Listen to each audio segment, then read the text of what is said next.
สบายดีพี่น้องกับทุกท่านสบายดีสวัสดี FC เบิร์ดสุขุทุกคนเด้อพี่น้องสบายดียามแรงๆเนาะทำมาแรงมากกับเฮ็ดน้ำยาขอบคุณนะพี่น้องพี่ก็เห็นยามมันนี่สบายดีป่ะลูกโอ้ยอันนี้แม่น้องอันกับกำลังสีอันนี้เนาะพี่น้องสบายดีพี่น้องสิต้มวันนั้นไว้สิต้มสีไว้สีต้มซีนไว้แม่ไว้เฮ็ดจังหันมืออื่นอันนี้ก็สีเฮ็ดน้ำยาข้าวปุ้นได้พี่น้องไปนี่อันนี้หมอข้าวปุ้นฮะเนาะนี่อันนี้ในหมอนี่ก็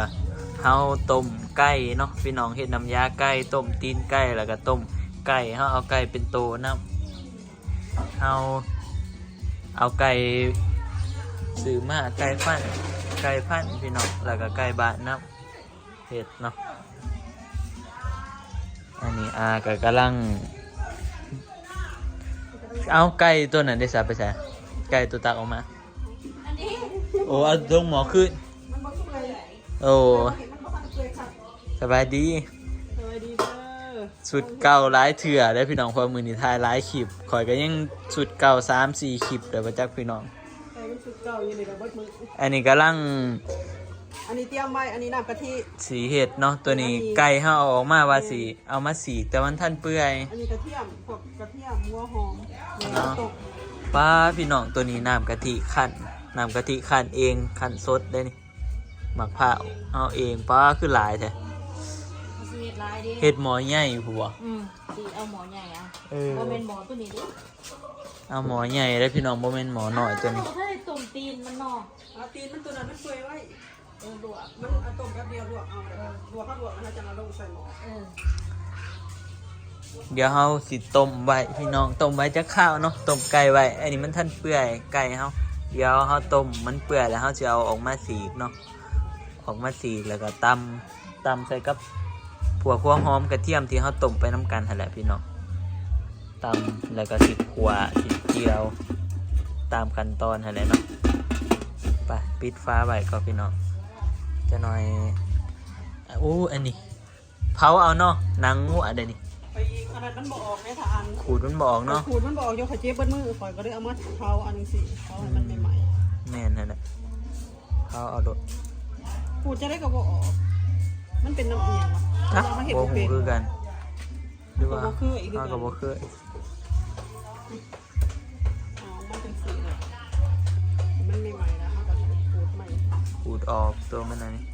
นี้หนังงัวที่เขาเอาขูดพี่น้องเขาเอาสีงัวน้ำมือดิตัวนี้ก็สิต้มเอาออกจากนี้เป็นแนวผ่านขีบออกจากนี้เตาตัวนี้เอาออกไปแล้วห้องสีว่างห้องใหญ่ห้องใส่เดี๋ยวถามหมอยุกมานี่พี่น้องอันนี้หมอน้ำยาขับปุ่นเขาเนาะหมอใหญ่แต่ไม่ได้ใส่เต็มหรอกพี่น้องใส่เครื่องนึงหมอเดือดแหละเดี๋ยวอันนี้ก่อนแม่บอกก่อนบอก FC ก็ว่าอันนี้เฮ็ดจะได้อันนี้ขัวใส่น้ำกะทิอันนี้มีเนื้อไก่เขาเอามาตำแล้วมีน้ำกะทิแล้วก็มีตีนไก่เขาตำเนื้อไก่ใส่กับหัวหอมแล้วก็กระเทียมที่เขาต้มตอนแรกเนาะพี่น้องแล้วก็ขัวใส่น้ำกะทิใส่ใบขี้หูดเนาะพอเขาขัวแล้วเขาก็เอามาลงหม้อนี่พี่น้องอันนี้ก็คือสูตร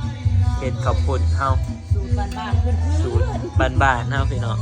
คัน FC อยากเฮ็ดตามแต่เฮ็ดได้เนาะพี่น้องแต่ว่าเครื่องปรุงยังกะเอาเด้อพี่น้องผู้ใดเฮ็ดซ้ำใดก็แล้วแต่มักเลยเฮาเฮ็ดน้ำยาข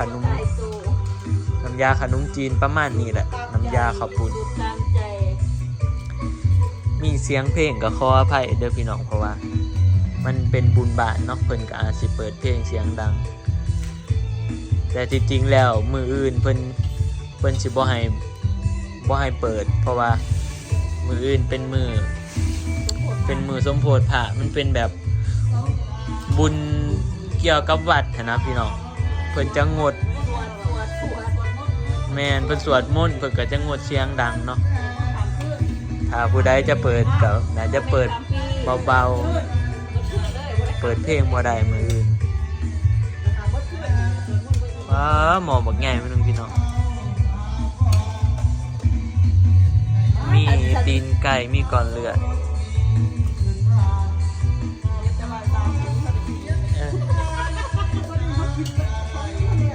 เพื่อนอื่นเขากินแหละพี่น้องเอ้ยเพื่อนบอกป๊อกันแล้วได้ค่อยไปกับพูดกันดิเพื่อนไปย่องเขาคือสิแล้วเพื่อนแหละ ห้องพักเบรกห้องพักเบรก คือสิมีแต่เฮากับเพื่อนประแมงว่าท่านแล้วคอยย่างไปเพื่อนประแมงมันยังว่าท่านแล้วเขายังว่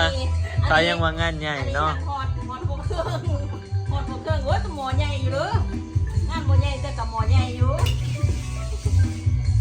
เพื่อสิแล้วพี่น้องเฮ็ดแต่เว้นพู้นแหละแม่น้องอันเขามากับประมาณบ่าย 3 บ่าย 2 หลายอย่างบวกทุกเกตทุกใจ เดี๋ยวจะนายมาถาซิม ก่อนเรื่องที่เกตใจ ตีนไก่5กับอันนี้บ่กำลังสิต้ม ต้มแล้วปลาไปดูกันก่อนเรื่องของข้าวจะมาเอากดไว้ก็น้ำสีมุน ก่อนเลือดใส่ที่หลังเนี่ย เบิ้ง หิว เบิ้งแต่หมอเข้ากับงานใหญ่กันนี่เบิ้งหมอหัวกับหมอกับปุ่นเนาะเอาใส่หมอใหญ่พี่น้องอันนี้หมอต้มเบิ่งใครให้พี่น้องเบิ่งแค่หน่อยปลาที่ต้มพี่น้อง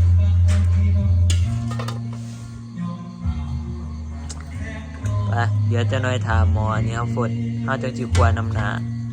กลัวน้ำหนาอีกบ่หรือว่ามีน้ำหนาแล้ว คนน้ำหนาค่ะ กลัวน้ำหนาอีกบ่ คนน้ำหนา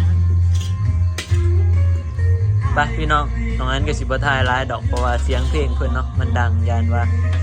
มันติดลิขสิทธิ์พี่น้องมันสิยากมีแต่หาเฮากลัวน้ำหนาหาแต่หมอฝนตอนนี้ไปหากินน่ะแล้วบัดนี้นี่พี่น้องตอนนี้ก็หมอเดือดแล้วใส่น้ำหนาไปน้ำแน่แล้วพี่น้องก็ใส่อีก ซิมแล้วว่าโบเพสเติมให้เบิดเลยแบบนี้อย่ามันเพสแห้ง พี่น้องเลยคือจะแสบบัดนี้ฝดบอกเดือดแต่กินได้เลยแหละพี่น้องบัดนี้เบิ้งข่อยสิซิมก่อน เอาตีนมาใส่ กินท่านได้ใส่บ่เออ ปรุงเลยตีนมันเปื่อยอะอย่ามันผุเกินตีน แล้ววันนี้พี่น้อง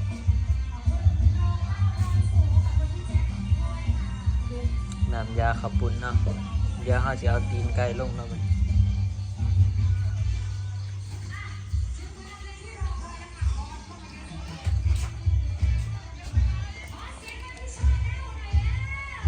ถูกปลาจะแสบพอดีบัดเห็นมันแดงๆเนาะพี่น้อง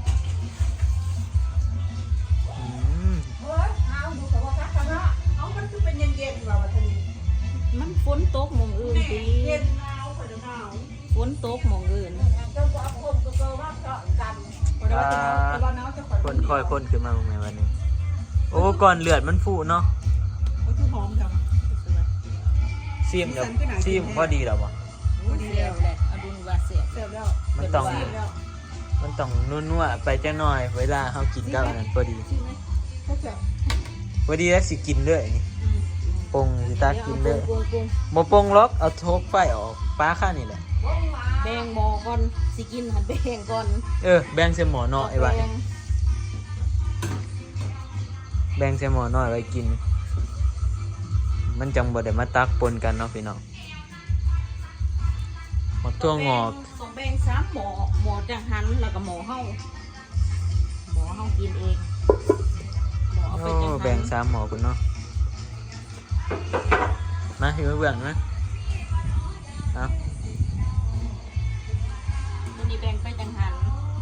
ให้ผู้มีศีลกินก่อน แบ่งลงวัดพี่น้อง แบ่งลงวัดก่อนนะ น้ำข้าวปุ้นห้ามบ่อยากขนบันไดเพราะว่าบ่แม่นเนื้อปลาเนื้อไก่แต่ว่าเฮากับไก่เฮาก็หลายอยู่พี่น้องนัวอยู่ดอก ไก่3 ตัว กินพอนิวกินนิวกับสิกินคือกันเด้อ เอาสบายดีปลาลูกหน่อยติบ่อยากออกกล้องบ่อยากออกหยัง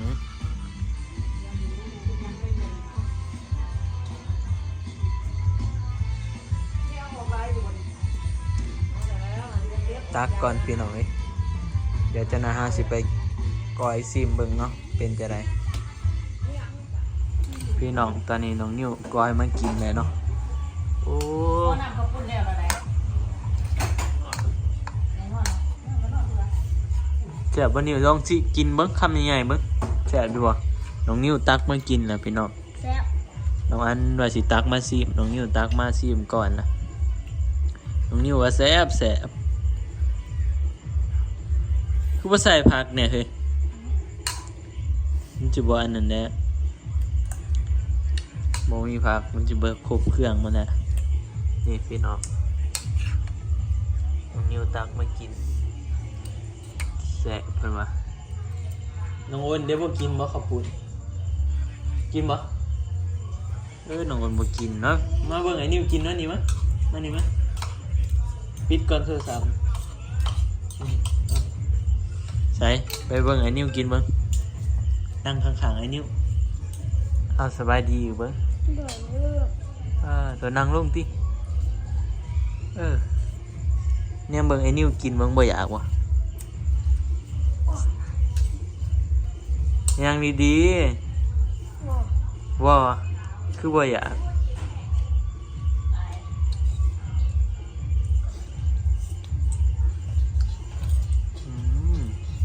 กินไปแต่แสบเฮาก็สิกินคือกันแหละพี่น้องเดี๋ยวขับปุ่นเย็นจะหน่อยเนาะ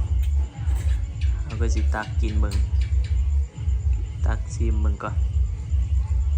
ไปเดี๋ยวเฮาไปตักกันพี่น้องตักก่อนพี่น้องวันนี้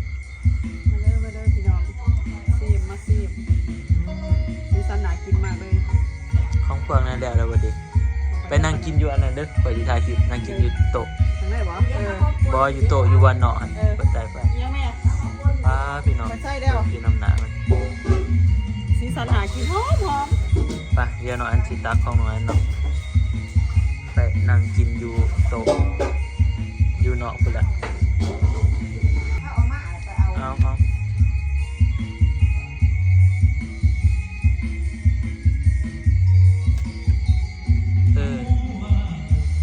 คนเอากันนะมัน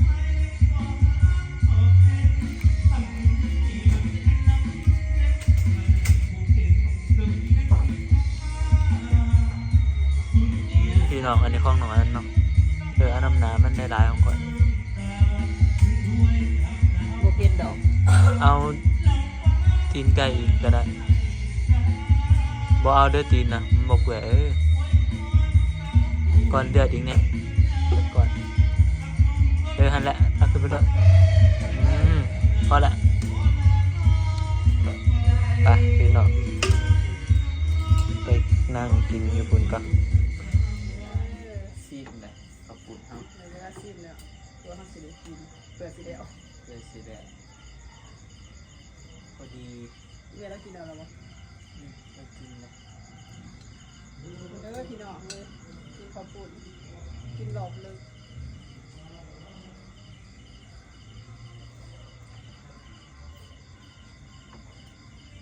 ได้ยินแต่เสียงเพลงครับพี่น้องมึงเป็นใจขยันอยู่วินอย่างว่าเขาเปิดก็ได้ว่าเครื่องขึ้นเปิดจะมี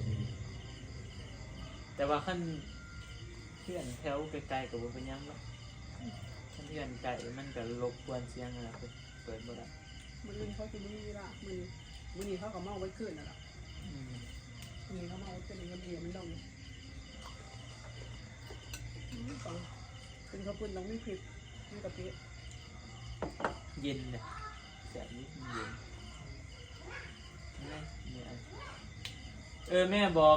อกข้างในด้วยว่าขอไปเลยไปย่ามปัวเพราะว่าตอนแรกขออยู่เลย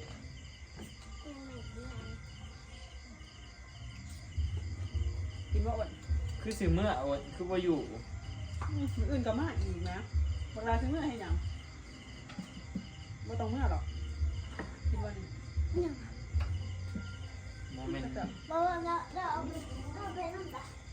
เอายังไปนะ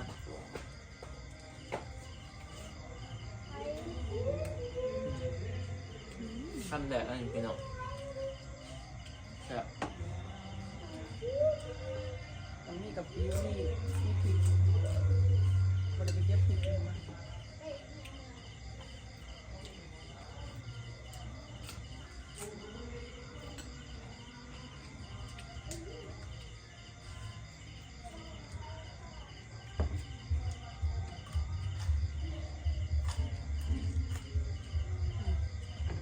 เขาเห็ด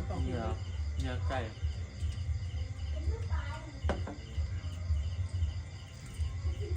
เนื้อไก่นี่ต่างกันเด้อกับเนื้อปลาก็เหมือน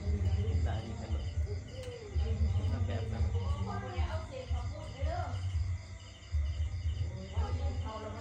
เตรียมระบบเถอะอ้นเตรียมระบบ อืม กินได้คำหนึ่ง ก็จะเราบ่ค่อยใช้น้ำหน่อย บ่หน่อยเด้ป่านนี้น้ น้ำใส่น้ำลาย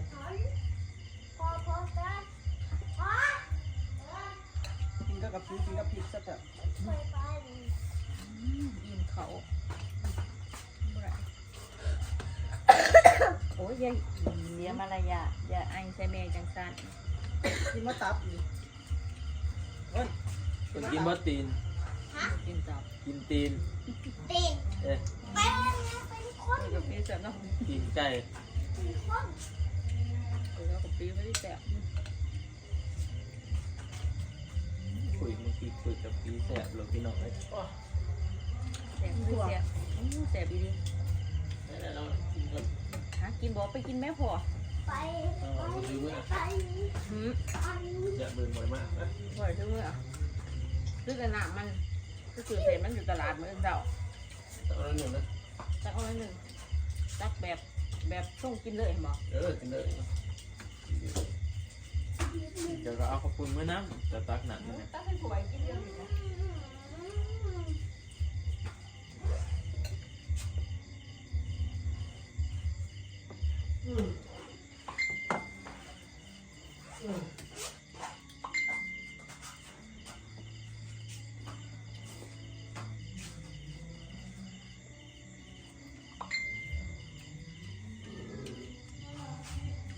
ถ้าจะเกิดจากอะไรนี่อื่นก็พอดี วันนี้พอดีเนาะกินตอนเย็นอ่ะ มันเย็นแต่มันสีกว้างอันนี้นัวเข้มมันสีเข้มกว่าเก่าเลยตอนมันห่อนนี่สิว่าอันนี้เป็นไงอย่างข้าวอุ่นไปเนี่ยตอนนั้นมันคือนัวคือไปพี่น้องเดี๋ยวเอาตัวกินขับปุ่นกันเด้อ อันนี้เขาซีบนะนี่ อันนี้ซีม เขาซี ซื้ บ อ ในจิ๊บจิ๊บ กินจนอิ่มมืออื่นเพื่อแหละบุญเนาะจะบ้องหัวาสีเห็ดหยังมืออื่นน่าจะย่างกว่ากับไปแจกอันนึงเพื่อกับไปเห็ดอันนั้นซอยบางสูเพราะว่าบางสูสีแจกเห็ดโครงท่านนี่มันตายเด้